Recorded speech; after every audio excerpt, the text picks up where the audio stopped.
국가대표 정치뉴스쇼 5시 정치회의 시작하겠습니다. 오늘은 자리에 앉아서 시작했는데요. 속보가 워낙 많아서 제가 순발력 있게 대응하기 위해서 자리에 앉아 있고요.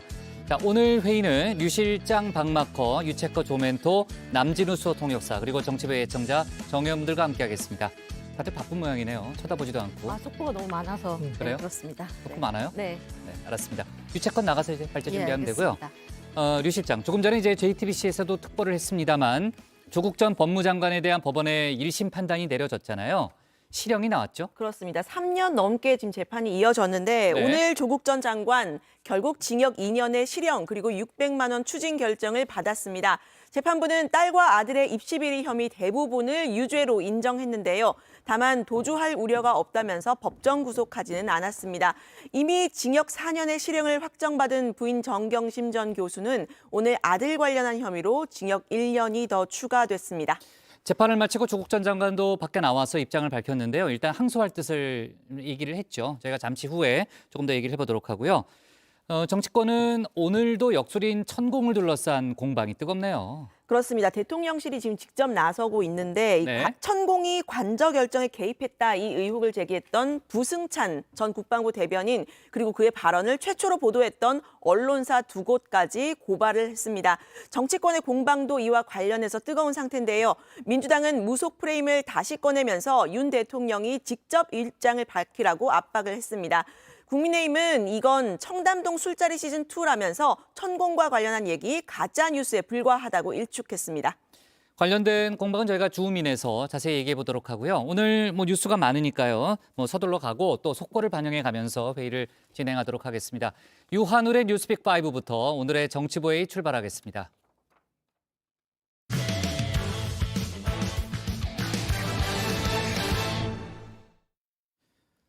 유 실장하고 얘기했습니다만 조국 전 장관이 조금 전 1심 선고에서 징역 2년형을 선고받았습니다. 2019년 법무장관 후보로 지명되면서 불거진 의혹들에 대해서 재판부가 상당 부분 인정을 한 건데요. 특히 자녀 입시 비리 의혹과 유재수 전 부산시 부시장에 대한 감찰 무마 의혹을 인정했습니다. 자녀 입시 비리 의혹과 관련해서는 부인 정경심 전 교수의 징역형이 1년 추가되기도 했는데요.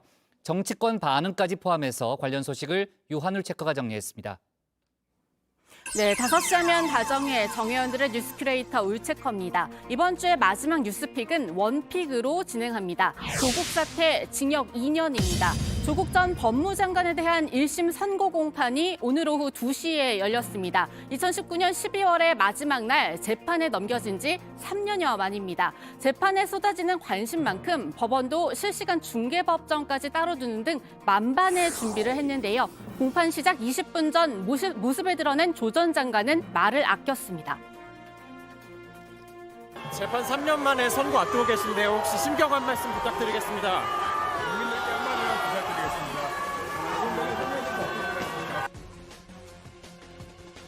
네, 재판부는 1시간 가까이 판결문을 읽어 내려갔습니다. 그렇게 나온 1심 결과는 징역 2년에 600만 원 추징이었습니다. 앞서 검찰은 징역 5년에 벌금 1,200만 원, 추징금 600만 원을 구형했었죠. 당시 재판을 통해 진실이 뭔지, 상식에 부합하는 판단이 뭔지 밝혀질 걸 믿는다고 했는데요. 서울중앙지법 형사합의 21-1부는 유죄로 인정한 부분들에 대해 죄질이 불량하고 책임이 무겁다. 다만 별다른 처벌 전력이 없고 입시비리 같은 경우에는 배우자의 범행에 가담한 것으로 보이는 점을 정상 참작한다면서 선고 이유를 밝혔습니다. 조 전 장관은 법정 구속도 피했습니다.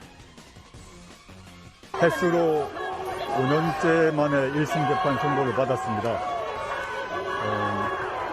1심 재판 선고를 통해서 뇌물, 공직자윤리법 위반, 증거인멸 등 8개, 9개 정도의 무죄 판결을 받았습니다.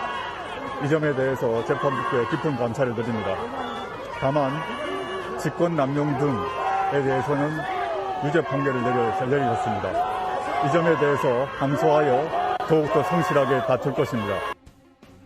조 전 장관이 받고 있는 혐의는 모두 12개입니다. 크게는 4가지로 나눠볼 수 있는데요. 먼저 자녀 관련 의혹입니다. 검찰은 2012년에서 2017년 아들과 딸의 인턴 증명서 그리고 생활기록부를 조작해 입시 과정에서 학교 측의 업무를 방해했다고 봤는데요. 1심 재판부 대부분 유죄로 판단했습니다. 앞서 딸 조민 씨 관련해서는 부인 정경심 전 교수가 지난해 징역 4년형을 받았기도 했죠. 1심 재판부 조 전 장관과 정 전 교수의 공모 관계를 인정한 겁니다. 아들에 대한 입시 비리도 인정이 됐기 때문에 정 전 교수도 징역 1년이 추가됐습니다. 이 문제 관련해서는 최강욱 민주당 의원이 연루돼 있는데요. 최 의원에 대한 재판은 이제 최종심 단계입니다. 최강욱 더불어민주당 의원이 2심에서도 의원직 상실형을 선고받았습니다. 조국 전 법무부 장관의 아들에게 가짜 인턴 확인서를 발급한 혐의로 재판 중인데 오늘 항소심에서 징역 8개월, 집행유예 2년이 내려졌습니다. 최 의원은 대법원의 판단을 다시 받아보겠다고 했습니다. 학생들이 했던 인턴 활동에 대해서 사회적인 그 인식이나 기준이 있을 텐데 왜 우리 법원은 별도의 기준을 가지고 그렇게 세밀하게 판단해야 하는 것인지 잘 납득하지 못하고 있습니다. 자녀 관련 의혹은 하나 더 있습니다. 바로 딸 조민 씨가 이 부산대 의대에서 유급을 당하고도 장학금 600만 원을 받은 겁니다. 검찰은 이 부분에 대해서도 당시 노환중 부산의료원장이 조 전 장관에게 뇌물을 건넨 걸로 봤는데요. 재판부는 이 부분은 인정하지 않았습니다. 다만 청탁금지법은 위반했다고 봤습니다. 조 전 장관도 후보자 시절 이 부분에 대해선 불법 여부와 상관없이 유감을 표명한 바 있죠.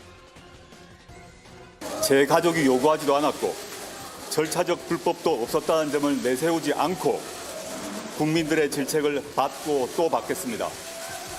더 많이 질책해 주십시오. 그리고 두 번째, 사모펀드 의혹입니다. 조 전 장관이 청와대 민정수석이던 때 일인데요. 정 전 교수가 사모펀드에 투자한 10억여 원을 개인 간 채권으로 공직자윤리위에 거짓 신고했다고 검찰은 봤습니다. 이 사모펀드 의혹, 자녀 입시비리 의혹과 더불어 조국 전 장관이 지명됐을 때부터 정치권을 뒤흔들었는데요. 1심 재판부 정 전 교수 혐의만 인정하고 조 전 장관은 무죄로 봤습니다. 이 펀드에 들어간 것 그 자체가 저로서는 정말 뼈아픈 실수다라는 생각을 합니다. 제 처경우도 이게 뭐 이런 정도의 것이라고는 상상을 못했습니다. 그게 이른바 블라인드 펀드라고 합니다. 저는 이 블라인드 펀드란 말 자체를 이번에 알았는데 제가 잘 그 경제나 경영에 잘 모르기 때문인데 사모펀드가 뭔지를 이번에 공부를 하게 되었습니다. 사모펀드가 도대체 어떻게 돌아가는지에 대해서 애초에 사실 알지를 못한 정도입니다. 조 전 장관은 이 지금까지 언급한 의혹들이 국회 인사청문 과정에서 처음 불거지니까 증거를 조작한 혐의도 받았는데요. 사모펀드 운용 현황 보고서를 허위로 작성하고 자택에 있는 컴퓨터 하드디스크를 교체한 데 따른 거였죠. 이 부분은 재판부 조 전 장관의 혐의를 인정할 증거가 없다고 밝혔습니다.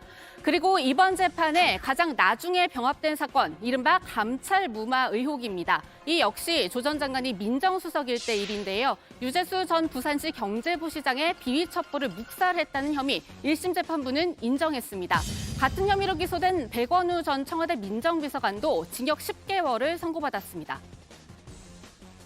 유 부시장은 2017년 금융위원회 금융정책국장 자리에 있으면서 업체 관계자들로부터 편의를 제공받고 금품을 받은 혐의를 받고 있습니다. 김태우 전 청와대 특감반원은 유 부시장의 이 같은 비위 첩보를 민정수석실 윗선에서 무마했다며 지난 2월 조국 전 장관 등을 검찰에 고발한 바 있습니다. 네, 오늘 이렇게 1심 선고가 나올 때까지 앞서도 말씀드렸지만 3년이 넘게 걸렸습니다. 검찰과 조 전 장관 측의 치열한 법정 공방으로 수십 명이 증인대에 올랐습니다. 재판부는 2번 바뀌었고 사건도 병합됐는데요. 거기에 코로나 영향까지 있었습니다. 하지만 더 앞으로 돌아가서요. 모든 일의 시작은 바로 이 장면이었습니다. 인사청문회를 거치고 문재인 정부의 법무부 장관으로 임명이 된다면 서해 맹산의 정신으로 공정한 법질서 확립, 검찰개혁, 법무부 혁신 등의 소명을 완수하겠습니다. 네, 문재인 정부 첫 청와대 민정수석이었던 조 전 장관 26개월 만에 청와대를 떠났는데 얼마 지나지 않아 법무장관 후보자로 지명된 겁니다. 장관 하마평에 오를 때부터 조국은 안 된다 이렇게 비판하던 야당, 그러니까 국민의힘의 전신인 자유한국당은 총공세에 들어갑니다. 그러면서 사모펀드 의혹부터 줄줄이 불거지기 시작했는데요. 관련해서 고소고발은 이어졌고 검찰 수사도 시작됐습니다. 수사를 지휘하는 사람은 바로 이 사람이었습니다. 우리 이제 윤 총장님은 사람에 충성하지 않는 그런 자세로 아주 엄정하게 이렇게 처리해서 국민들의 신망을 이렇게 이제 받으셨는데, 우리 청와대든 또는 뭐 정부든 또는 뭐 집권 여당이든 만에 하나 권리권 비리가 있다면 정말 이렇게 엄정한 그런 자세로 이렇게 임해 주시기를 바라고요. 검찰권도 다른 모든 국가 권력과 마찬가지로 국민에게서 나오는 권력인 만큼 국민들을 잘 받들고 국민의 입장에서 어떤 방식으로 권한 행사를 해야 되는지 이 헌법 정신에 비춰서 깊이 고민을 하겠습니다. 그리고 그때나 지금이나 이 인사청문회를 둘러싼 여야 신경전은 치열했는데요. 그럼에도 불구하고 그때는 정말 여야 죽기 살기로 싸웠습니다. 그때만큼 치열한 인사청문 정국은 없었던 걸로 기억하는데요. 여야 간 청문회 합의가 도저히 안 되자 당시 여당이었던 민주당 국민청문회라는 이름의 기자간담회를 진행하기도 했습니다. 청문회 운운하고 있는데 사실은 지금 검찰청에 빨리 가야 됩니다. 사실상 아직도 실세의 지위를 가지고 있기 때문에 저희는 이것이 특검이 불가피한 수순으로 갈 수밖에 없지 않나. 만약 오늘까지 인사청문회 개최를 거부한다면, 또 그 날짜 확정을 거부한다면 국회와의 대화 등의 형식의 구애 없이 이른바 국민청문회 준비에 곧바로 착수할 수밖에 없다는 점을 분명히 말씀드립니다. 그 뒤에 결국 인사청문회 열리기는 열렸습니다. 하지만 인사청문 경과보고서는 예상대로 채택되지 못했는데요. 문재인 당시 대통령은 곧바로 조국 장관을 임명했습니다. 초유의 검찰 수사를 받는 현직 장관이 됐고 여야 정쟁의 레퍼토리는 조 전 장관이 됐죠.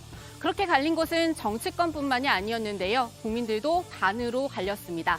주말마다 광화문 서초동 집회는 이어졌고요. 결국 조국 장관 취임 35일 만에 사의를 표명했습니다.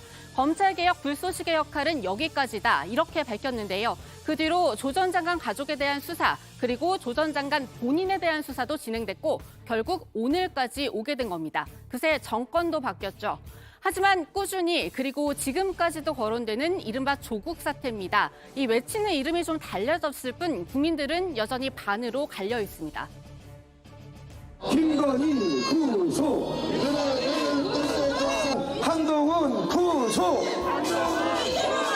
전 세계 젊은이들을 죽음으로 몰아넣은 무책임 무능 민생 파탄 윤석열 퇴진. 윤석열 퇴진. 빨갱이 법정 구속. 빨갱이 구속. 법정 구속. 네, 그리고 이제 1심 결과가 나왔을 뿐입니다. 최종심까지 가기까지는 여전히 오래 남은 걸로 보이는데요. 그때까지도 그리고 어쩌면 그 이후에도 이른바 조국의 시간은 계속될 것으로 보입니다. 당장 오늘 이 모습을 지켜본 정치권이 어떤 생각을 하고 있을지 궁금한데요. 여야에서 각각 어떤 반응을 내놨는지는 들어가서 마저 전해드리도록 하겠습니다. 네, 오늘의 뉴스픽은 여기까지입니다. 저는 다음 주 겨울 휴가로 자리를 잠시 비우는데요. 제 자리 채워줄 뉴스체커의 활약도 잘 지켜봐 주시길 바랍니다. 뉴스픽 5였습니다. 아, 유한울 체커 휴가 가는 거를 잊어버리고 있었네요. 네, 보낼까요? 보내지 말까요? 뭐 상관없죠. 뭐 근데 제가 지금 이렇게 권한이 없죠. 저는. 할 일이 많은데 네. 꼭 휴가를 꼭 가야 할까요? 아, 그래요? 네. 알았습니다.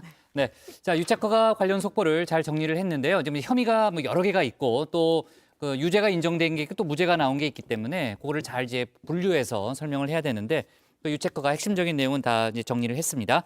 일단 입시 비리와 감찰 무마 등 여러 가지 혐의 중에서 어떤 좀 큰 줄기에 대해서는 대부분 이제 유죄가 인정이 됐고요.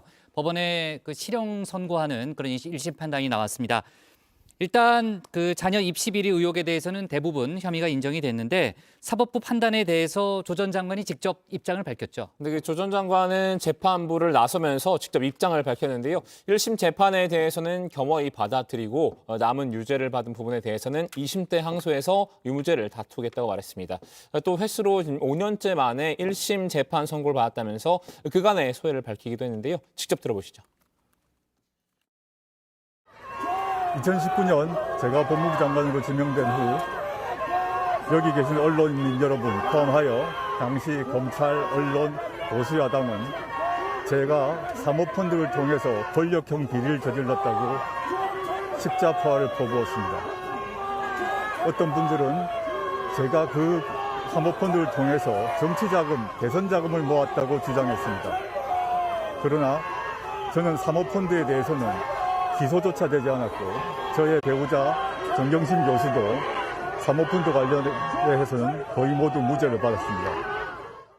네, 조 전 장관은 자신의 이 사모펀드 의혹에 대해 기소조차 되지 않았다고 강조한 건데요. 그러면서 이 사건이 어떻게 출발했는가에 대해 말씀드리는 거라고 했습니다. 사실 조 전 장관이 이 법무장관 후보자에 지명된 후 이 수사의 첫 단추를 끼웠던 부분이 사모펀드 의혹이었는데요. 조 전 장관은 여기에 대해서 검찰이 혐의 입증에 실패했다는 부분을 강조하려 했던 걸로 보입니다. 네.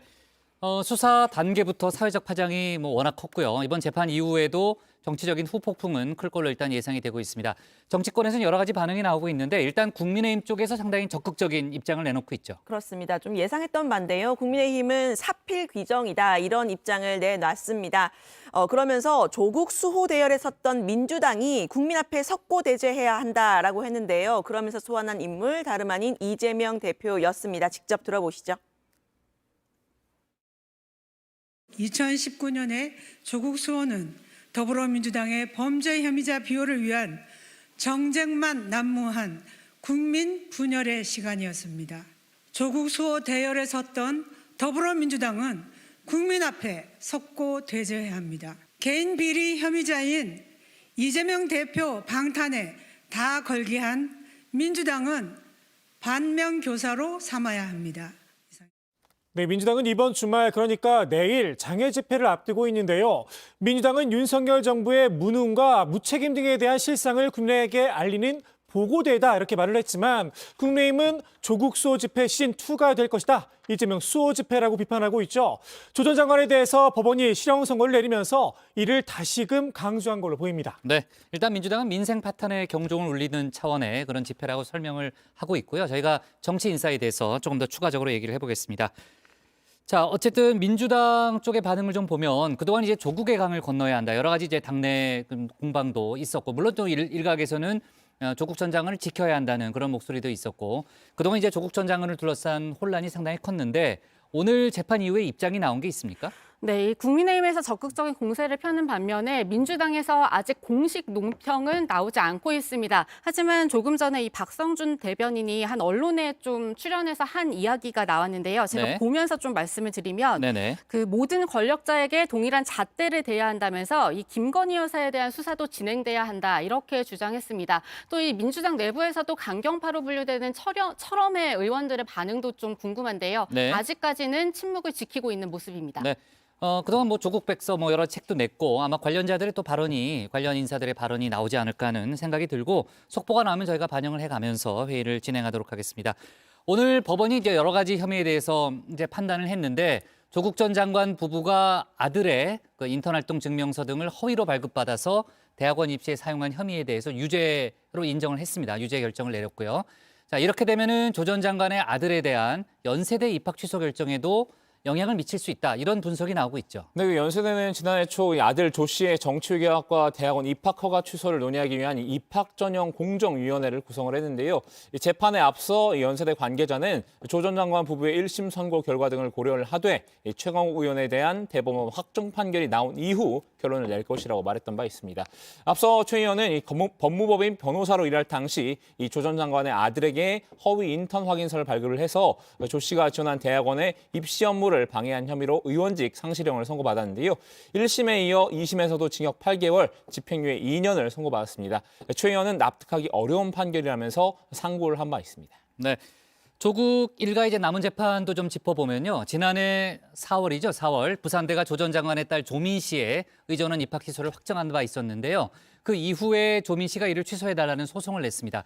그 소송은 아직 진행 중인 거죠? 그렇습니다. 그간의 상황을 좀 더 짚어보면요. 지난해 부산대가 의전원 입학 취소 행정처분을 내렸고 조 씨는 이것에 대해서 법원에 효력 정지 신청을 했습니다.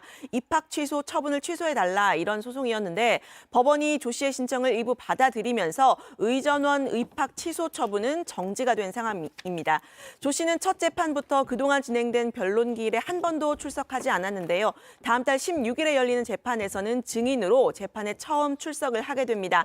재판부는 조 씨 본인이 원해서 하는 것이라고 밝혔는데 조 씨 측의 친변 보호 요청에 대해서는 불필요한 오해가 있을 수 있어서 특별한 증인 보호 조치는 없을 것이라고 했습니다.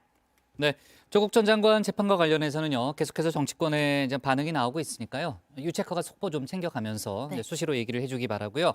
자, 오늘의 원픽은 어떤 걸로 잡을 겁니까? 네, 오늘의 원픽입니다. 조국 1심 징역 2년, 조 전 장관 더욱 성실히 다툴 것.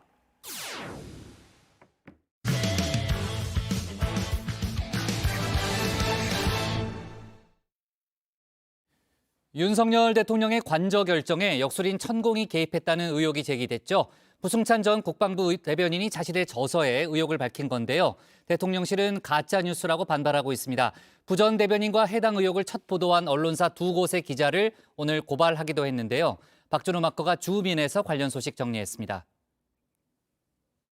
차도 한잔 할 때 있고 식사도 한번 같이 할 때 있고 그렇게 이제 그렇게 하면서 그런 자리에서는 이런 게 뭐가 안 풀리는 게 있으면 그런 걸 이야기하면 이 안 풀리는 원리 같은 걸 내가 풀어주죠. 강의 내용도 좋고 너무 좋다고 내한테 말씀을 항상 하신 데가 있었으니까 고맙다고. 그리고 진짜로 스승님이라고 스승님인데 뭐가 그렇게 제가 만나는 게 안 되겠습니까? 이렇게 하셨으니까. 역술인으로 알려진 일명 천공. 최근 며칠 사이 화제의 중심에 섰습니다. 이 천공은 대선 국면에서 윤 대통령의 멘토라는 설이 퍼졌던 인물이죠. 천공 스승님 아십니까? 모 언론인이 네네. 인터뷰를 이 사람하고 했는데 본인이 스스로 윤석열 후보의 멘토, 지도자 수업을 시키고 있다. 그런 자칭하는 분인데. 천공은 제가 예. 뵌 적은 있다고 그랬지 않습니까? 지장을 모르고 이병환을 모른다. 천공이 다시 입에 오르내리는 이유, 윤석열 대통령이 관저를 결정하는 과정에서 이 천공이 개입했다는 의혹이 제기됐기 때문입니다. 부승찬 전 국방부 대변인이 낸 책에서 관련 내용이 공개됐는데요. 이 책은 이 부 전 대변인이 대변인 시절 일기로 기록한 내용을 담고 있습니다. 부 전 대변인은 지난해 4월 당시 서 국방부 장관과 이 미사일 전략사령부 개편식에 동행했는데 이 자리에서 부 전 대변인은 화장실에 잠깐 들렀다가 남영신 육군참모총장으로부터 믿기지 않는 이야기를 듣게 됐다고 합니다. 잠깐 남영신 총장이 할 얘기가 있다고 하더라고요. 그게 뭐냐면 천공 스님과 인수위 관계자가 한남동 육군참모총장 공간과 그다음에 국방부 영내에 위치한 서울 사무소를 육군본부 서울 사무소. 예, 육군본부 서울 사무소를 방문했다라는 보고를 했다. 네. 예, 그렇게 얘기를 했죠. 지난해 3월쯤 천공이 한남동 육군참모총장 공간과 육군본부 서울사무소를 사전 답사했다는 내용입니다. 당시 대통령직 인수위원회 청와대 이전 TF팀장이었던 김용현 대통령 경호처장과 그리고 윤핵관인 한 의원과 함께였다고 하는데요. 이 사실이 공관관리관을 통해서 남전 육군참모총장에게 보고가 된 겁니다. 그 말을 들은 부 전 대변인 처음엔 반신반의했는데요. 그래서 이제 제가 천공이 어떻게 그렇게 움직일 수가 있느냐. 이제 외형, 수염도 그렇고 옷도 그렇고 일반인과 완전 달라서 금방 밝혀질 건데 그게 가능하냐 이렇게 반문을 했었고요. 그래서 이제 총장께서 그러면은 공관장이 허위 보고를 하냐 육군 총장에게 이렇게 해서 그거 나중에 얘기하시죠 해서 이제 거기서 이제 끝났던 이야기입니다. 네. 하지만 이 다른 육군본부 관계자를 통해서도 사실관계를 추가로 확인했다는 게 부 전 대변인의 주장이죠. 언론 보도를 통해 더 구체적인 정황도 공개됐는데요. 이 뉴스토마토는 용산 대통령실 사정에 정통한 관계자의 말을 전했습니다. 이 관계자에 따르면 2022년 3월쯤 한남동 참모총장 공관으로 2대의 검은색 카니발이 들어왔고 이 뒤차에 천공이 탔다고 하는데요. 보도에는 당시 김용현 경호처장이 뒷차는 그냥 통과시키고 기록도 남기지 말라고 지시했다는 내용도 나옵니다. 정확한 방문 시기는 지난해 3월 20일로 당시 윤석열 대통령 당선인이 대통령 집무실을 청와대에서 용산으로 이전하겠다고 발표한 직후라고 합니다. 천공도 그 즈음 이 집무실 이전에 대해서 언급했던 바 있는데요. 네 거를 한번 주관을 펼쳤으면 펼쳐봐라. 계속 부딪혀갖고 만일에 안 해줘. 안 해주면 국방부 앞에다가 터만 빌려주세요. 그래 천막 쳐. 천막을 쳐서 거기에서 직무를 보면서 준비하겠다. 이러고 그 앞에 천막을 치는 거 그거는 한번 그 이벤트 같아요. 그것도 세계적으로 국민 앞에도 뭔가가 된다니까 지금 이게. 사실 천공 개입 의혹이 인 건 처음이 아닙니다. 지난해 12월 김종대 전 정의당 의원도 똑같은 의혹을 제기했었는데요. 천공이라고 하는 사람이 거기를 둘러보고 그리고 나서 육군참모총장 관저가 아니라 한남동 외교공간으로 바뀐 것에 영향을 준 게 아닌가 이런 추정을 해볼 수도 있겠네요. 천공이 다녀간 직후입니다. 육군참모총장이 건물에 비가 샌다, 페인트가 벗겨졌다 이런 기사들이 엄청나게 많이 나가요. 그 다음에 이제 외교부 장관 공간으로 관저가 바뀌는 것이죠. 직접적인 인과관계는 알 수가 없으나 당시에 천공이 다녀가고 나서 외교부 장관 공간으로 바뀌었다. 이 선후 관계는 확실하다는 거죠. 당시 대통령실은 김 전 의원과 방송인 김어준 씨를 고발했습니다. 대통령실은 이번에도 법적 대응 카드를 꺼내들었습니다. 이 부승찬 전 국방부 대변인과 관련 내용을 최초 보도한 언론사 2곳의 기자를 형사 고발하기로 했는데요. 대통령실은 그간 의혹 제기와 관련해선 고발로 대응해왔죠. 김건희 여사 캄보디아 조명 의혹을 제기한 민주당 장경태 최고위원이 시작이었는데요. 최근엔 김 여사의 추가 주가 조작 의혹을 제기한 민주당 김의겸 대변인도 고발 리스트에 이름이 올랐습니다. 다만 이 대통령실이 의혹을 보도한 이 현직 기자까지 고발한 건 최초입니다. 천공이 왔다고 들은 것을 들었다는 식의 떠도는 풍문 수준의 천공 의혹을 책으로 발간한 전직 국방부 직원과 객관적인 추가 사실 확인도 없이 이를 최초 보도한 두 매체 기자들을 형사 고발하기로 결정하였습니다. 대통령실은 이 최소한 천공의 동선이 직간접적으로 확인이 되거나 이 관저 출입을 목격한 증인이나 영상 등 객관적인 근거라도 있어야 한다라고 문제를 제기했는데요. 역술인이 의사결정에 참여했다는 식의 터무니없는 가짜 의혹을 제기한 건 이 공무원들과 국내에 대한 모독이자 악의적인 프레임이라고 반발했습니다. 고발만이 능사라고 생각한 걸까요? 앞으로도 이 가짜 뉴스에는 원칙에 따라 대응하겠다는 방침을 내세웠는데요. 의혹 제기 당사자인 부 전 대변인은 떳떳하다는 입장입니다. 자신이 매일 직접 쓴 일기에 기반한 만큼 지어낸 이야기가 아니라는 건데요. 대통령실도 당당하다면 당시 공관 인근 CCTV를 공개하라고 요구했습니다. CCTV는 그 공간이랑 서울 사무소에는 있기 때문에 카니발 2대 정도는 이제 충분히 식별이 가능할 거고요. 그다음에 우리는 그냥 공간 CCTV만 생각하지만 또 외부 그다음에 도로 CCTV들이 있거든요. 그때 당시 CCTV 본인들이 명명백백히 밝혀서 우리는 깨끗한 정부고 그런 민간의 개입이 전혀 없다. 이렇게 밝혀버리면 더 신뢰하는 정부가 될 수 있지 않나 하는. 위치 기록을 확인하면 의혹이 해소될 것이라는 추정도 나왔는데요. 이 당시 천공을 포함해서 공간에 함께 방문한 3사람의 위치 기록을 비교해보면 될 일이라는 겁니다. 전화 위치 추적만 하면 돼요. 그 3사람. 전화 위치 추적해서 같은 자리에 있었는가. 그것만 딱 보면 확인 간단하게 될 문제입니다. 의혹의 파장은 정치권 공방으로 번졌습니다. 이 민주당은 이번 의혹을 최순실 국정농단 사태와 버금가는 민간인 국정 개입 사건으로 보고 있죠. 운영위와 국방위 등 이 상임위원회 차원의 청문회를 열고 천공을 증인으로 참석시키는 방안을 고려 중인데요. 청문이 필요하다, 청문회가 필요하다 이런 의견들이 있지 않았습니까? 증거를 다 없애려고 하는 그런 그 대통령실이나 이런 모습들에 대해서는 분명하게 권력이 무서워서 하고 싶은 말을 사실을 그대로 말할 수 없는 그런 상황이 만들어지지 않게 위한 국회의 노력이 필요하다. 여당은 적극 방어에 나왔습니다. 인수위 시절 윤 대통령 총괄 보좌역을 맡았던 원조 윤핵관 중 한 명이죠. 이철규 의원은 이 천공 개입 의혹이 청담동 술자리 의혹 시즌2에 불과하다고 깎아내렸는데요. 이거는 김의겸 청담동 술자리 괴담. 이것의 2탄에 불과하다. 우리 사회가 언제까지 대통령과 그 가족 또는 주변 분들을 향해서 괴담을 만들어서 유포시키고 아니면 그만 이런 식으로 가도록 둬서는 안 됩니다. 이건 국격의 문제입니다. 전혀 사실과 다르다고 저는 확신을 하고요.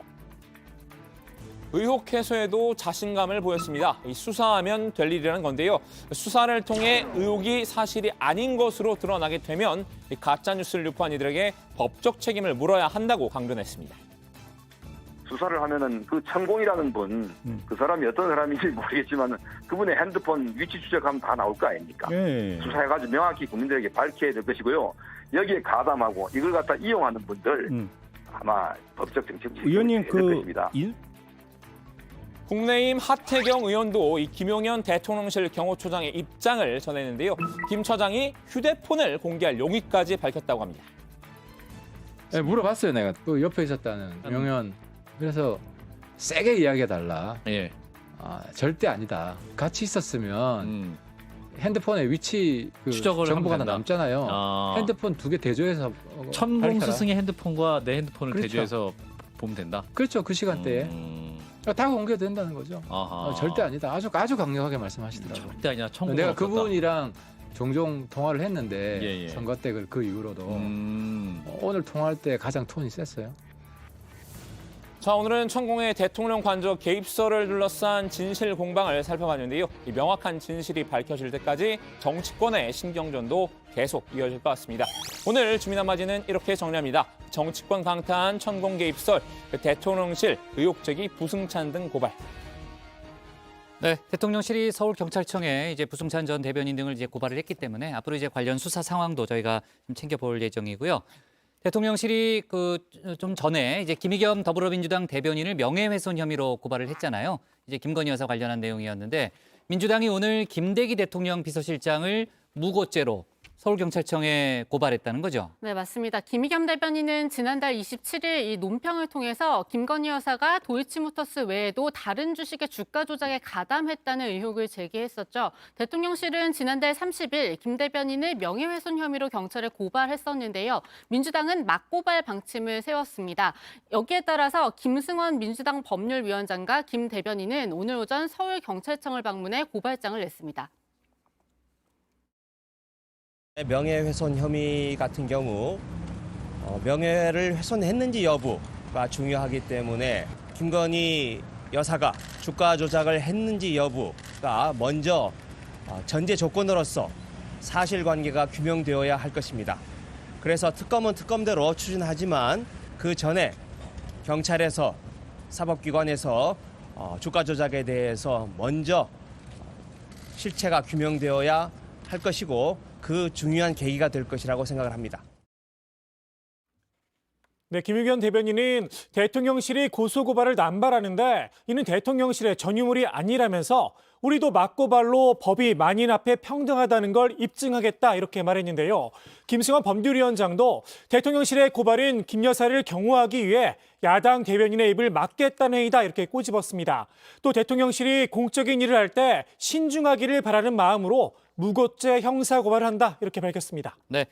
이따 정치 인사에 대해서 다뤄보겠습니다만 이재명 대표의 사법 리스크를 둘러싼 또 정치권의 공방도 뜨겁잖아요. 국민의힘이 이재명 대표에 대한 이제 공세를 펴고 있는데 민주당은 역으로 이제 이상민 장관과 김건희 여사에 또 공세에 초점을 맞추고 있죠. 이상민 장관에 대해서는 이제 탄핵 소추를 추진할 뜻을 밝히고 있었는데 과연 이제 탄핵을 추진할 건지 추진하지 않을 건지 당론 채택 여부를 다음 주 월요일에 결정한다는 거죠. 네, 박홍근 원내대표는 이상민 장관 탄핵안과 김건희 여사 특검과 관련해서 다음 주 월요일, 그러니까 6일이죠. 당 지도부 회의, 최고위 논의를 거치고 오전 중 의원총회를 열어서 최종적으로 방침을 결정할 예정이라고 밝혔습니다.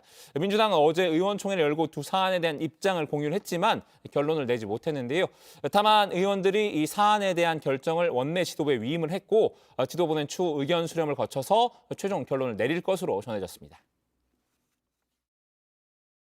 오늘부터 주말 거치면서 우리 의원님들의 의견을 보다 폭넓게 수렴할 것입니다. 저희가 필요하면은 전화 통화든지 만남이든지 또는 모바일 이용해서든지 간에 의원님들의 의견을 보다 폭넓으면서도 또 집중적으로 저희가 수렴할 예정입니다. 네, 이상민 장관 탄핵에 대해서 부정적인 의견을 갖고 있는 또 민주당 의원들이 있기 때문에 주말에 폭넓게 의견을 좀 들어보겠다는 게 박홍근 원내대표의 설명이었고요. 어제 의총에서는 실제로 어떤 얘기들이 오갔답니까? 네, 일단 박 원내대표가 밝히기로는 의원들에게 이 향후 당 대응 관련한 것, 그리고 주말 집회, 또 김건희 여사의 주가 조작 의혹 관련 특검, 이태원 참사 주무장관인 이상민 장관의 문책 방안 등을 놓고 심층적으로 허심탄회하게 충분한 논의를 했다, 이렇게 밝혔는데요. 이 장관 탄핵 추진에 대한 우려의 목소리도 나왔다고 합니다. 탄핵 심판이 기각될 경우에 역풍을 맞을 수 있다, 이런 염려 때문인데요. 정성호 의원은 오늘 탄핵은 최후의 수단인데 적절한 시점은 아닌 것처럼 보인다고 말했습니다. 저는 이상민 장관이 자진 사퇴하는 게 가장 최우선이라고 생각하는데 그렇지 않다면 대통령께서 어떻든 정리를 해줘야 되죠. 그러나 다만 이게 탄핵은 또 법적 절차 아니겠습니까? 그 요건이 있어야 되는 건데 과연 헌법재판소에 가갖고서 그때까지 직무를 정지시킬 수는 있겠지만은 우리가 민주당이 원하는 대로 결론이 나리라는 보장도 없는 거 아니겠습니까? 그렇기 때문에 오히려 면죄부를 주는 결과가 되지 않겠어요. 국민의힘은 민주당이 이상민 장관 또 김건희 여사에 대한 공세를 펴는 것은 이재명 대표의 사법 리스크를 희석시키기 위한 전략이라는 입장이잖아요.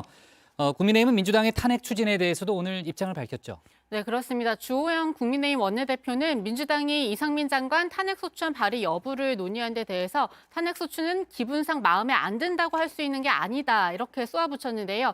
해임 건의는 정치적 선택이기 때문에 해임 건의를 할 수 있다면서 하지만 탄핵소추는 정치적 결단일 뿐만 아니라 법적 요소가 들어가 있다고 설명했습니다. 직접 들어보시죠. 탄핵소추는 직무를 집행함에 있어서 헌법이나 법률을 위반한 때래야만 가능합니다. 뿐만 아니라 탄핵소추의 사유와 증거도 제출하도록 되어 있습니다. 이 특수본 수사에서도 혐의가 밝혀지지 않은 그런 상황에 섣불리 국회가 탄핵소추 카드를 꺼내 들었다가 탄핵 요건이 되지 않아서 기각이 되면 그 혼란과 낭비에 대한 책임은 누가 져야 되는 것입니까? 주 원내대표는 이 민주당의 신중한 결정을 다시 한번 부탁드린다고 말했는데요. 그래도 이 민주당에 조금이라도 합리적인 분들이 계시고 정치를 복원하려고 하는 분들이 어제 이 민주당 의원총회에서 반대 의견을 낸 건 참으로 다행스럽다고 했습니다. 또 이 민주당의 김건희 여사 주가 조작 의혹 관련해서 이 특검 법안을 추진하는 것도 비판을 했는데요. 이 특검 여부도 자신들이 집권할 때 충분히 수사할 수 있었고 또 깊이 들여다본 걸로 알고 있다면서 관련 사건에 대한 1심 판결이 곧 있을 걸로 안다. 그런 걸 다 보고 판단해도 늦지 않는다고 주장했습니다. 네, 좋습니다. 오늘 주민 제목 이렇게 정리하겠습니다. 정치권 덮친 천공 개입설, 대통령실 의혹 제기, 부승찬 등 고발로 제목을 잡겠습니다. 다음은 류정아 실장의 국회 상황실로 가겠습니다.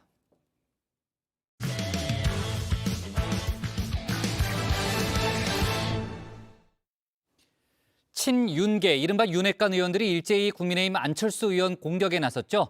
최근 안 의원의 지지율 상승세 때문이라는 분석이 정치권에서 나왔는데요. 안 의원은 오늘 본인에 대한 공세에 대해서 해도 너무하다고 말했습니다. 이준석 전 대표 측 인사들도 오늘 잇따라 당대표와 최고위원 선거에 출사표를 던졌는데 친윤계 의원들을 강하게 비판했습니다. 류정아 상황실장이 관련 소식 정리했습니다. 이준석도 가고 유승민도 가고 나경원은 잘리고 이제 다음 타자는 안철수인 것 같은데 안철수 불쌍해서 어떡합니까? 곧 아웃 될 텐데. 나경원 그 사건도 마찬가지인데 공직을 맡았는데 24시간 가출을 하고 잠적을 한다 하는 것에 대해서 굉장히 그 분개를 하셨고요. 나경원 케이스하고 똑같은 겁니다. 네, 민주당 정청래 최고위원의 예측이 맞아 떨어진 걸까요?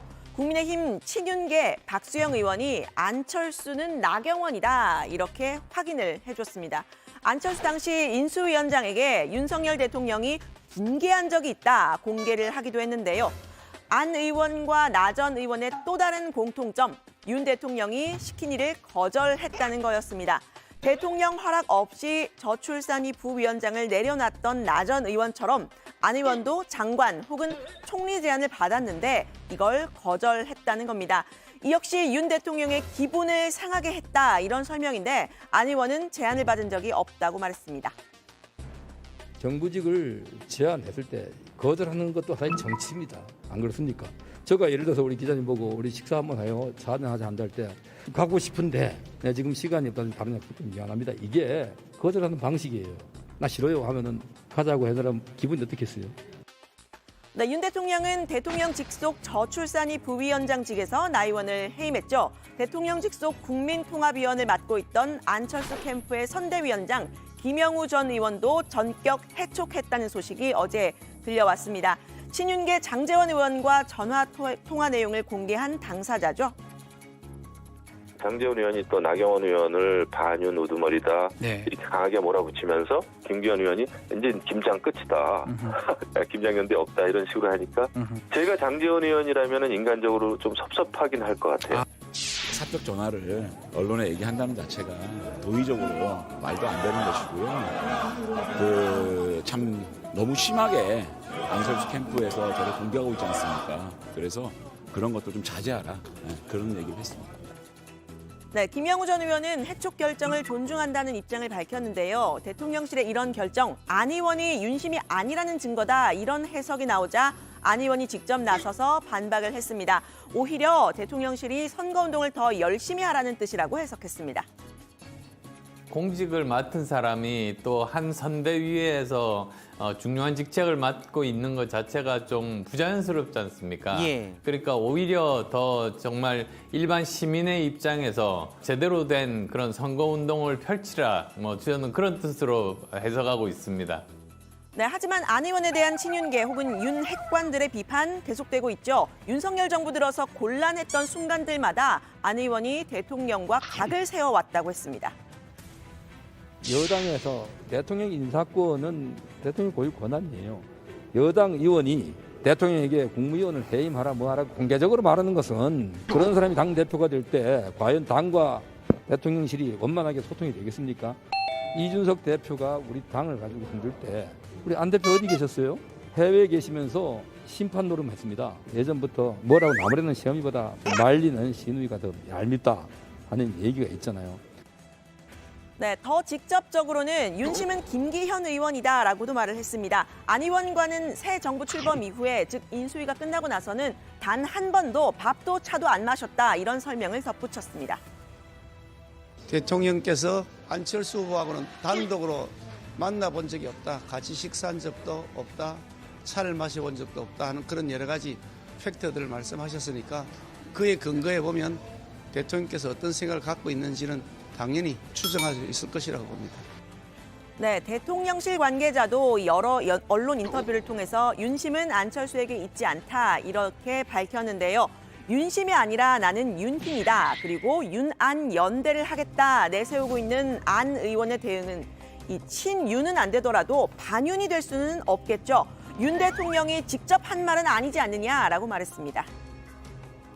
지금 윤 대통령께서 직접 하신 말씀이 아니시지 않습니까? 여러 가지 당내 경선을 하다 보면 어떤 후보를 지지하는 분도 계시고 또 다른 후보를 지지하시는 그런 분도 계십니다. 저는 그런 뜻으로 받아들입니다. 네, 그런데 이 비슷한 말 약 보름 전에 들어본 적이 있죠. 대통령 본심은 그게 아니다. 윤 핵관의 뜻일 거다라는 바로 이 사람의 설명입니다. 페이스북에 대통령의 해임이 대통령의 본의가 아니다 이렇게 말씀하셨는데 가장 중요한 것은 대통령께 제가 당대표의 덕목도 국민의 마음을 잘 전달해야 되는 것처럼 그런 면에서 다소 이 정보가 왜곡되거나 그런 경우가 왕왕 있지 않나. 네, 비슷한 맥락이 반복되는 모습인데요. 대통령실 발로 안철수는 윤심이 아니다. 또 김영우 전 의원은 해촉한다라는 속보가 흘러나오고 있는 상황. 윤 대통령의 정치적 중립 위반, 즉 당무 개입 논란이 벌어질 수밖에 없어 보이는데요. 대통령으로서 무슨 당무에 대해서 이래라 저래라 하는 것은 바람직하지 않다고 저는 보고 있고요. 네, 친윤계에서는 오히려 안 의원 측을 비판하면서 대통령실을 자꾸만 경선판에 끌어들이려고 한다고 비판했습니다. 국민통합위원을 맡으면서 선거 캠프에 갔던 김영우 전 의원이 문제다, 이렇게 책임을 돌린 건데요. 인수위원장 경험과 대선 후보 단일화 때를 강조하고 있는 안 의원, 이미 윤 대통령과는 멀어져 버린 듯한 모습입니다. 이거 필요 없으세요? 네, 대통령실과 친윤계 의원들이 직접 나선 배경에는 최근 안 의원이 여론조사에서 상승세에 있기 때문이다, 이런 분석이 나오는데요. 전국 지표조사 NBS에 따르면요, 국민의힘 지지층만 따로 떼어서 여론조사를 가상 양자 대결을 했을 때 안철수 의원이 50%, 김기현 의원이 32%라는 결과가 나왔습니다. 안 의원 측은 이런 과도한 윤심 경쟁, 일반 국민뿐 아니라 당원들과 당내 지지층에서도 역풍을 불러올 수 있다, 이렇게 보고 있는데요.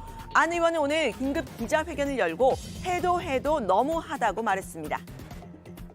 당원들께서는 최근 당내에서 벌어지고 있는 집단적인 이전 투구에 대해서 정말 해도 너무한다는 말씀을 하고 계십니다.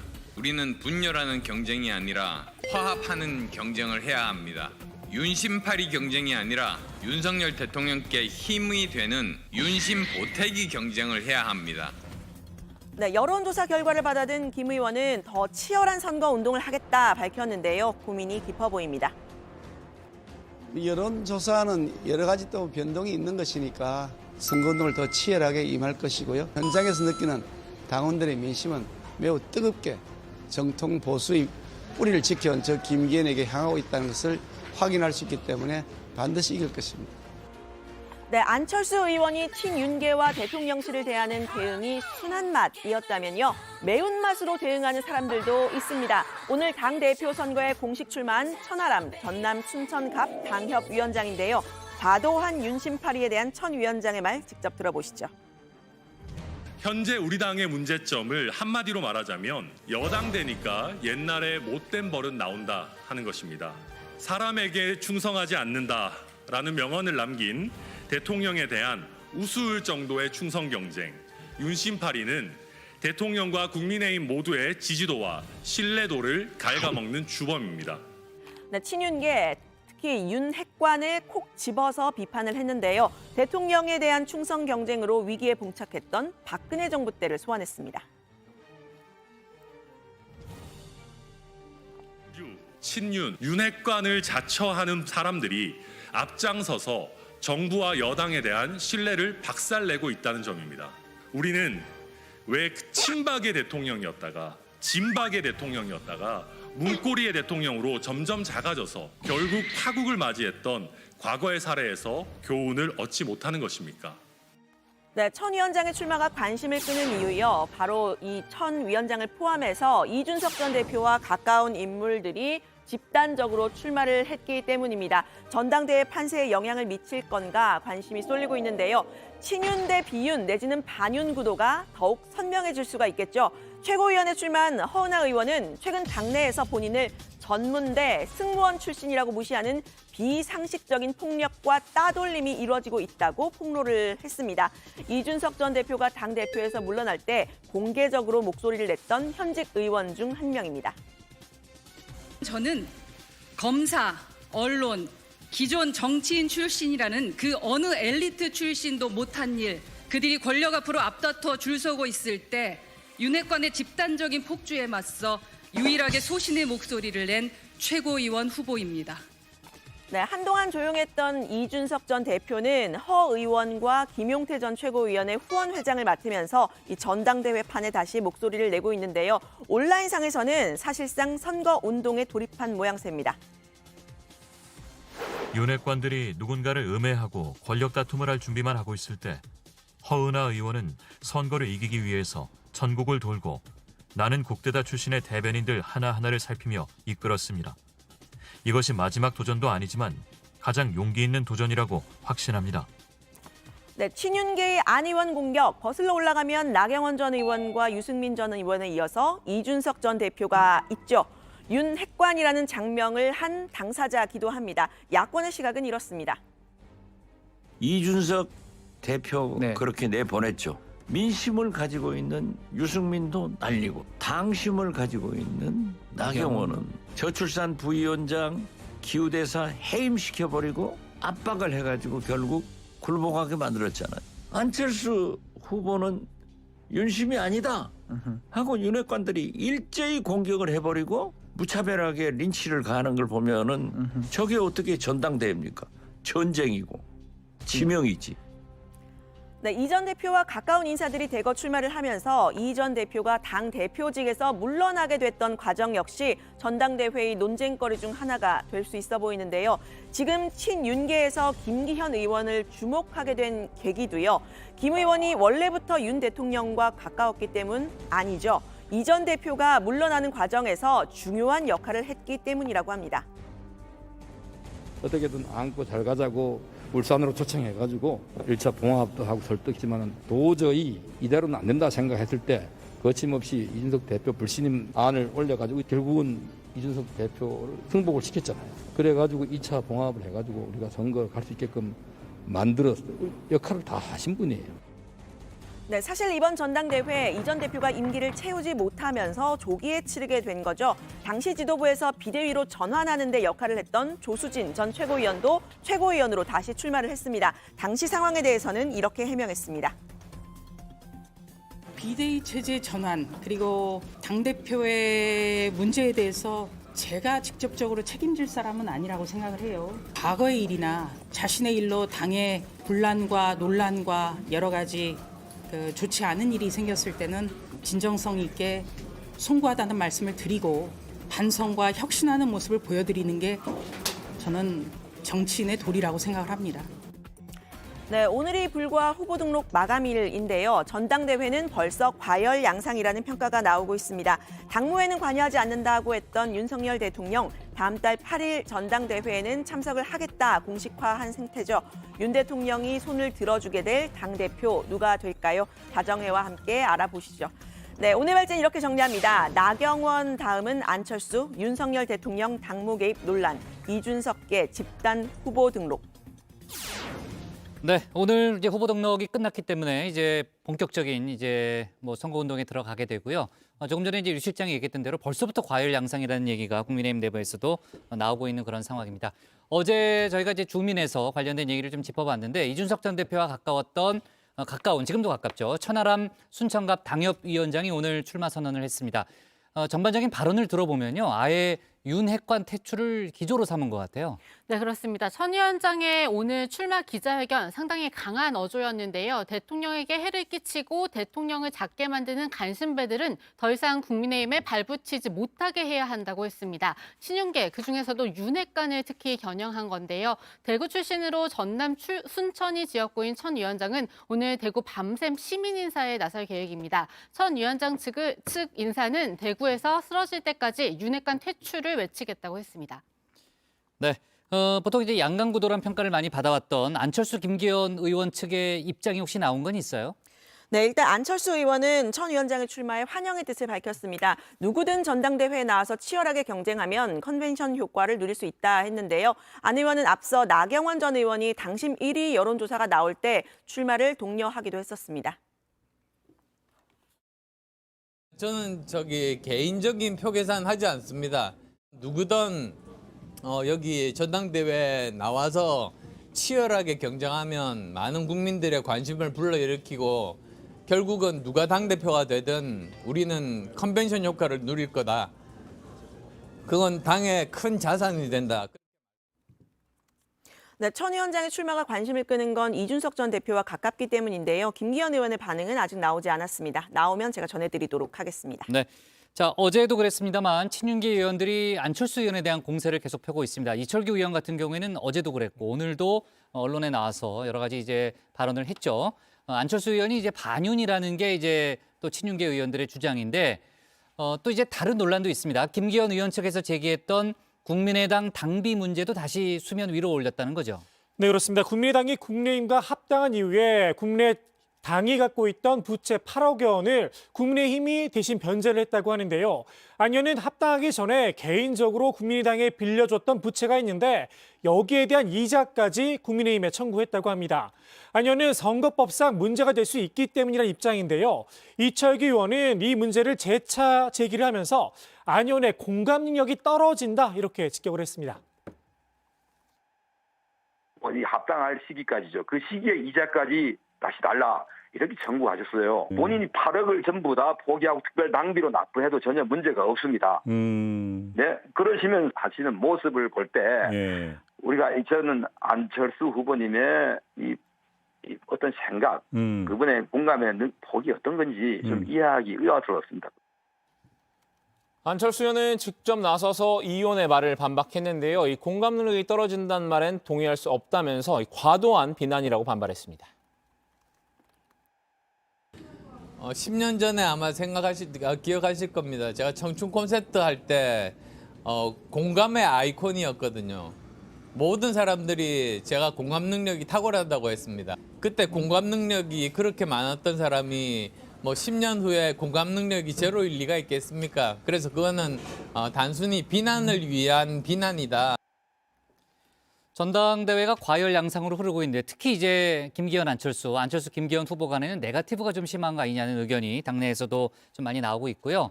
다른 당대표 후보들이 자제하라 이런 목소리를 냈다는 거죠. 네, 그렇습니다. 이 당대표 후보로 나선 조경태 의원인데요. 안 의원을 반윤으로 낙인을 찍는 건 역풍이 불 수 있고 이 전당대회를 보는 국민들의 시각에서도 바람직하지 못한 것 같다고 비판했는데요.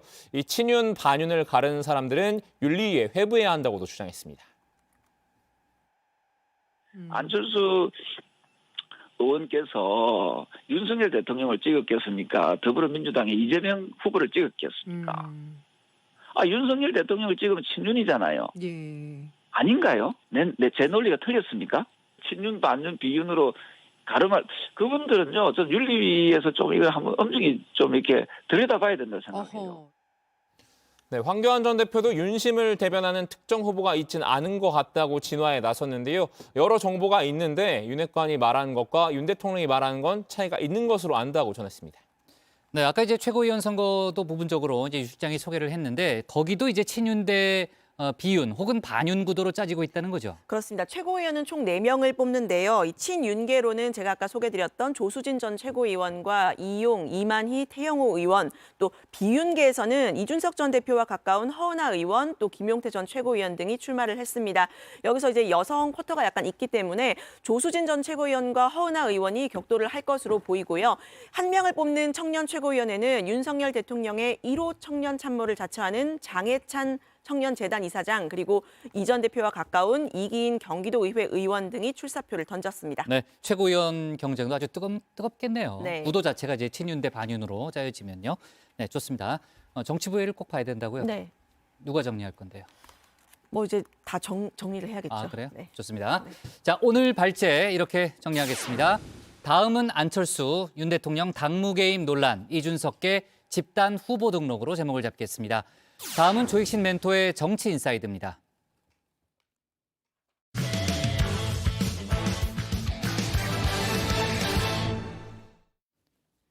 쌍방울 김성태 전 회장의 검찰 진술이 연일 언론을 통해 흘러나오고 있죠. 800만 달러라던 북한 송금 금액은 하루 사이에 850만 달러로 늘었습니다. 이재명 대표의 방북 비용으로 지불했다는 300만 달러는 영수증도 검찰에 제출했다고 하죠.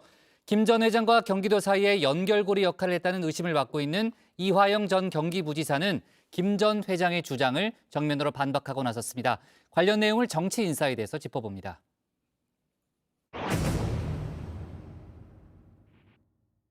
혹시 네일을 사신 적이 있으신가요? 네일 제가 전에 한번 그랬죠. 내가 2년이라면 네일 사입은 거. 쌍방울은 네일밖에 모른다는 이 말. 김성태 전 회장이 입을 연 계기가 됐다고 하죠. 과연 이것 때문일까 싶기도 한데요. 이분한테 제일 중요한 게 뭘까요? 돈일 텐데. 기업이랑. 이거를 지켜야 되는 사람인 거예요. 돈과 기업을 지키기 위해서 지금 이러고 있는 겁니다. 본인이 살기 위해 털어놓은 이야기들, 소설일까요? 다큐일까요? 하나 분명한 건 디테일이 살아있다는 겁니다. 김 회장이 부측에 전달했다는 액수, 기존에 800만 달러에서 50만 달러가 더 늘었죠. 이 대표의 방북 비용이라는 300만 달러에 대해선 영수증까지 제출을 했다고 합니다. 북한에서 영수증을 줬다는 거잖아요. 확인서 같은 거 끊어줬다고 하죠. 예. 근데 그걸 왜 줬을까요? 누가 과연 요구해서 그 영수증을 줬을까요? 왜냐하면 북한 측에서도 그 영수증 써주고 싶진 않았을 거거든요. 이 대표 측에 보여주기 위한 증빙용 아니었느냐 해석도 나옵니다. 이 대표가 한 번쯤이라던 김 전 회장과의 통화, 김 전 회장은 적어도 4번은 했다. 검찰에 진술을 했다고 하죠. 이 가운데 한 번은 이화영 전 경기부지사가 중계를 담당했다고 밝히기도 했는데요. 2019년 1월 중국 선양에서 북측에 500만 달러를 전달하기로 한 뒤에 이 전 부지사를 통해 이 대표와 통화를 했고 고맙다는 이야기까지 들었다는 겁니다. 그 김성태와 통화해서 고맙다는 말도 하셨다는데 전혀 기억이 안 나십니까? 소설 가지고 자꾸 그러지 마시죠. 입에는 입으로 맞서겠다는 걸까요? 이화영 전 부지사가 반박 입장을 냈습니다. 김 전 회장과 이 대표의 통화를 연결시켜준 적이 없다 부인했는데요. 당시 쌍방울의 500만 달러 대북 송금도 경기도당 이 대표를 위해 이뤄진 게 아니라고 날을 세웠습니다. 대북 사업 브로커로 알려져 있죠. 현재 수감 중인 안부수 아태엽 회장이 경기도와 관계없이 쌍방울과 북한을 연결시켜줬다고 밝혔는데요. 500만 달러는 쌍방울의 경협사업을 위한 계약금이었다라는 주장입니다. 경기도의 스마트팜 대북 사업 비용을 대신 내준 게 아니라는 겁니다. 당시 경기도 차원에서 스마트팜 지원을 시도했지만 유엔 제재와 도의회의 반대 때문에 뜻을 이루지는 못했죠. 그 당시 경기도가 한다고 했던 스마트팜 사업 같은 경우는 2019년도에는 매년 그 유엔 제재가 있었기 때문에 그게 승인되지 않았었습니다. 이 전 부지사가 도의회의 동의를 받으려 열심히 뛰었다고 하는데요. 통일부보다 강력하고 확실한 북측 한라인이 있다. 이재명 지사와 함께 북한 한번 가겠다면서 도의원들을 설득했다고 합니다. 이 한라인, 김 전 회장과 함께 만난 게 아닌가 싶기도 한데요. 2019년 1월 김 전 회장이 북한에 500만 달러를 주기로 한 바로 그날 이 전 부지사가 북한 측 인사에게 면박을 당했다는 뒷이야기가 전해졌습니다. 송명철 북한 조선 아태의 부실장이 경기도는 여기 왜 왔냐? 무슨 낯으로 왔느냐? 호통을 쳤다는 겁니다. 김 전 회장은 스마트팜 사업을 경기도가 추진하지 못하자 송명철이 화를 낸 것 같다는 취지로 검찰에 진술했다고 하는데요. 김 전 회장은 고급 양주를 대접하며 북측 인사의 기분을 풀어줬다고 하죠. 형이 못하는 걸 아우가 한다는 칭찬도 들었다고 합니다. 형과 아우, 정말 대북 송금과는 아무런 관련이 없는 걸까요? 검찰이 유의미한 쌍방울의 내부 자료를 확보했다고 합니다. 경기도와 쌍방울에 북한 공동 진출이 명시돼 있었다라고 하는데요. 특히 쌍방울이 북측 인사들에게 피티를 한 자료엔 경기도의 남북 교류기금 20%를 활용해서 대북 사업을 추진하겠다는 내용도 담긴 것으로 전해집니다. 쌍방울과 경기도의 미묘한 관계, 결국 이 전 부지사가 그 고리인 듯한데요. 이 대표는 알고 있었을까요? 대표님 방북자금 관련해서 이화영 부지사에게 보고받으신 적 없으십니까? 참 소설 가지고 자꾸 그러시는 것 같아요. 국민의힘은 이 대표가 알고 있었다 확신하는 듯합니다. 제3자 뇌물죄에 해당한다 주장을 폈는데요. 무슨 이재명 대표가 북한에 300만 불 내고 폼 한번 잡고 정치적으로 스포트라이트를 받는 그런 비용으로 준 거라는 것이잖아요. 이것은 돈 300만 불 준 것이 사실이고 나머지 김성태의 진술이 있으면 완벽하게 입증이 된 거거든요. 민주당에선 쌍방울에서 북측으로 돈이 넘어간 사실만 인정을 했습니다. 저는 대북송금은 쌍방울이라는 그룹, 그러니까 기업이 북한에서의 이권 사업을 따내기 위한 일종의 보험료를 지불한 거 아니겠어요? 그건 현행법 위반입니다. 그러니까 그 돈을 송금한 행위는 틀림없는데 그게 이재명 지사와 관련된 거냐 하는 문제는 그건 좀 밝혀줘야 될 문제고. 이 대표와 직접적인 연관이 있다는 증거는 어디에도 없다는 겁니다. 적어도 쌍방울과 이화영과 안부수와 이재명이 모의했다는 증거가 나와야 됩니다. 전화 10초, 15초 통화한 게 모입니까? 그래서 이건 변호사들 누구도 이거 갖고 기소한다? 이걸 수사한다? 이게 코미디입니다. 경기도가 이 대표의 방북을 요청했던 문건이 있다, 이런 보도도 나왔었죠. 이 역시 이전 경기지사들도 해오던 일일 뿐이다, 일축을 했는데요. 경기도 자체적으로 남북 교류 협력 사업을 추진해 왔죠. 그건 뭐 이재명 지사뿐만 아니라 그 앞에 남경필 지사라든가 김문수 지사라든가 역대 경기도지사가 다 그렇게 해왔습니다. 정황 증거만으로 피의 사실만 흘릴 게 아니라 스모킹건을 내놔라, 검찰을 압박하기도 했습니다.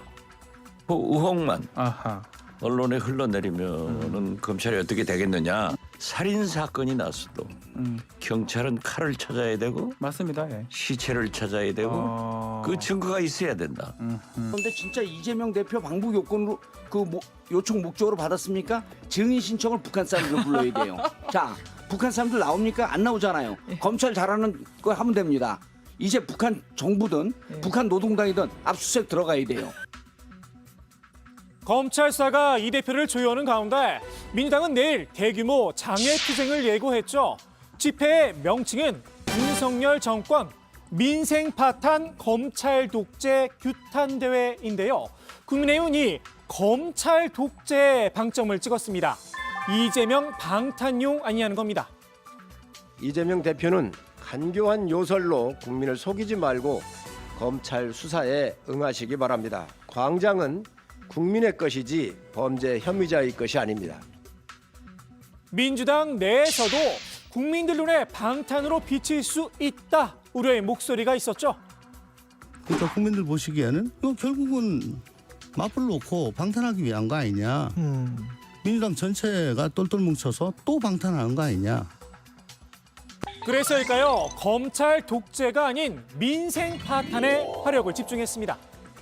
어쨌든 이번 주요 목표, 주요 그 슬로건이 민생 파탄, 난방비 폭탄, 이것에 대한 규탄이고요. 이 난방비 폭탄, 민생 파탄, 도탄, 이거는 이슈로 키우고 그래서 우리가 민생 정당이다. 장애 투쟁하는 것도 방탄이고 민생 투쟁하는 것도 방탄이고 뭐 민생 주장에도 방탄이고 이렇게 얘기하는 건 너무 과도하죠. 장애 투쟁한다고 방탄이 됩니까? 수사를 안 합니까? 장애 투쟁하면? 말도 안 되는 소리죠. 장외투쟁이 아니라 집회다, 성격을 다시 한번 규정하기도 했는데요. 그것도 일회성이라는 겁니다. 뭐 장애투쟁이라보단 보고대라고 생각합니다. 그런 차원에서 그동안의 민생 투어의 결과를 보고하고 정부에게 정부의 어떤 민생 대책을 촉구하는 또 그걸 비판하는 뭐 그런 자리를 보고 나가는 겁니다. 이 정도 사안을 과거 같으면 전국 순회 국민 보고대회를 갔습니다. 근데 서울에서만 한번 하고 끝날 것 같으니까 뭐 그렇게 긴장하실 거 없습니다. 윤석열 정권의 민생 파탄을 고발하기 위한 일회성 집회. 실제로 내일 장외투쟁의 모습은 어떨지 궁금해집니다. 오늘의 정치인사이드 이렇게 정리합니다. 검찰 독재 안 된다 뭐 이런 수사와 정치적인 구호들이 나오게 되면 그거는 의원님이 기대하시는 것과는 다르게 가는 거잖아요. 저는 결국 뭐 당대표가 어떤 메시지를 전달하냐가 중요하지 않겠습니까? 네. 정청래 의원이 내일 있을 이제 장외 투쟁, 아까 이제 우상호 의원은 장외 집회라고 이제 설명을 했지만요. 대충 이제 어떤 그 형식이 될 건가에 대해서 설명을 했는데 이재명 대표가 마지막에 등장해서 연사로서 이제 연설을 할 예정이라고 하고요. 박범계, 송기현, 고민정 의원 3명이 분야별로 규탄 연설을 할 예정이라는 그런 또 설명이 있었습니다. 자, 내일 그 장외 집회에 대해서는요, 저희가 월요일에 좀 추가적으로 좀 얘기를 하는 걸로 하고요. 다만 어제 이제 민주당 의총이 열렸다고 했잖아요. 앞서 이제 어디서 다뤘죠? 주민에서 저희가 이제 이상민 장관 탄핵안과 같이 좀 얘기를 해봤는데 어제 의총에서 장외 집회에 대한 불만의 목소리도 일부 나왔다는 거죠. 그 난방비 폭등 등 이제 민생을 챙겨야 하는 상황에서 장외 투쟁에 몰두하게 되면 이 방탄 프레임에 갇힐 수 있다. 이런 우려가 제기됐다고 하는데요. 당 지도부가 일방적으로 장외 집회를 결정해서 통보를 하고 이 참석 인원까지 할당한 데 대해서도 비판의 목소리가 나왔다고 합니다. 국민의힘에선 이재명 대표의 이 체포 동의안 표결을 염두에 두고 사전 단속에 나선 게 아니냐 이렇게 꼬집는 목소리도 나왔습니다. 예비군들 그 소집 점검이라는 게 있거든요. 예.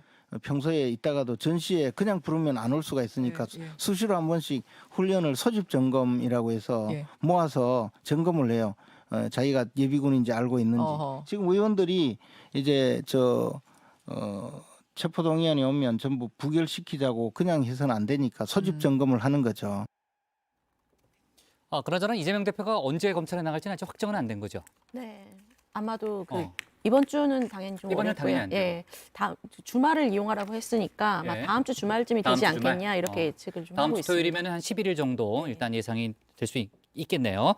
자, 이재명 대표가 이제 다음에 이제 검찰에 나가면 그 다음에 이제 검찰의 추가 조치가 나오겠습니다만 일단은 구속영장을 청구할 가능성이 있다는 그런 분석이 지배적이잖아요.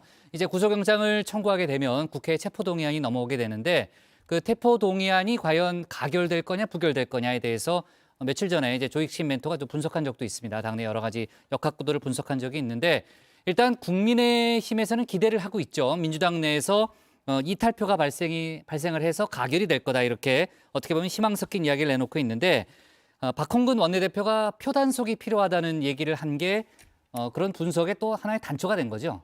네, 그렇습니다. 박홍근 원내대표가 체포동의안은 자유투표로 갈 수밖에 없다. 결과가 어떻게 될지 모르니까 원내 지도부가 신경을 써야 한다. 이렇게 비공개위에서 발언했다고 하는데요. 우상호 의원은 박 원내대표의 진위가 잘못 전달됐다면서 체포동의안은 100% 부결된다 확신을 했습니다. 우 의원의 말 직접 들어보시죠. 우리가 지금 169석인데 그게 부결이 안 돼요? 우리 당 의원이 30명이 이탈할 거다. 그런 구상은 택도 없는 소리고. 박홍근 대표가 한 얘기는 단 한 표 이탈표도 없게 관리하라 이런 소리예요. 걱정한 게 아니고. 네.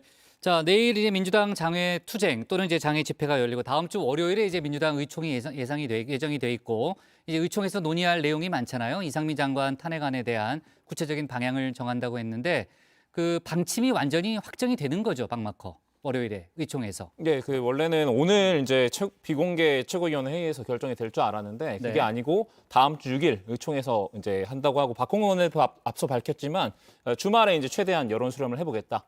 그리고 6일 날은 어떻게든 결론을 낸다라는. 일단 의총에서 좀 반대하는 의원들이 있었기 때문에 주말에 이제 충분히 대화를 하겠다는 그런 취지인 거죠. 네, 어제 의총에서도 단순히 뭐 이제 최종적으로 결론을 내겠다라기보다는 그냥 일단은 한번 의견을 들어보겠다. 당론을 채택한다 아니다 그런 걸 떠나서 일단 의견만 들어보는 정도였다고 합니다. 네.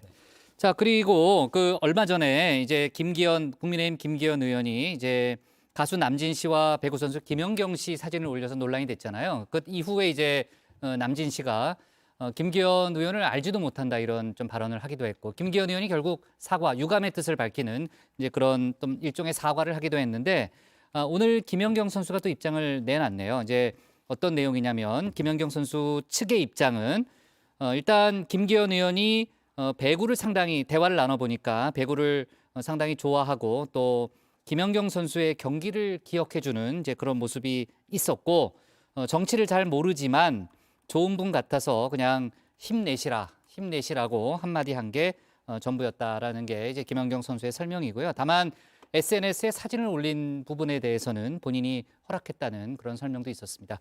그 윤핵관 이철규 의원은 김연경 선수가 김기현 의원의 뭐 누명을 풀었다 이런 취지의 또 그런 발언을 추가로 하기도 했습니다. 자, 좋습니다. 오늘의 정치 인사이드 이렇게 정리하겠습니다. 김성태 850만 불 송금대 이화영, 이재명 위에 허구로 제목을 잡겠습니다. 자, 오늘 정치부에는 여기까지 하겠습니다. 저희는 다음 주 월요일 오후 5시 정각에 다시 찾아뵙겠습니다.